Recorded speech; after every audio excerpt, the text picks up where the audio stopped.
तीव्र उन्हाचा तडाखा जो आहे तो शेळ्या मेंढ्यांना देखील बसत असल्याचं देखील आपल्याला या ठिकाणी बघायला मिळत आहे.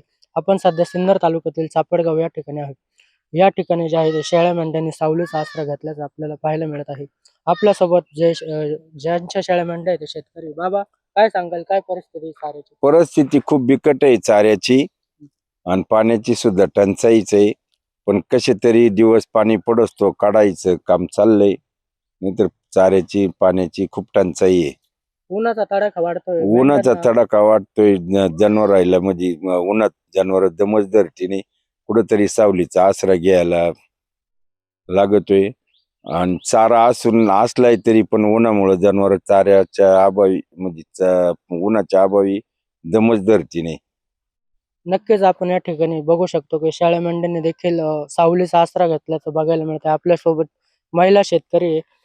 चाऱ्याची नेमकी काय काय परिस्थिती आहे? कसं उपलब्ध चाऱ्याची करता तुम्ही? टंचाईच आहे, पाण्याची पण टंचाईच आहे.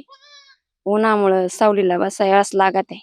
नसला चारा तरी आता एकूण किती शेळ्या मेंढ्या आहेत तुमच्याकडे? 150. आणि मग त्यांचं चारा पाण्याचं कसं करता तुम्ही? असंच भेटल दिलं चारायचं, मग असंच रानावर येते. अ, जागा मिळेल तिथे चारा आणि पाणी पाजण्याचं काम जे आहे ते पशुपालक शेतकऱ्याकडून करण्यात येत आहे.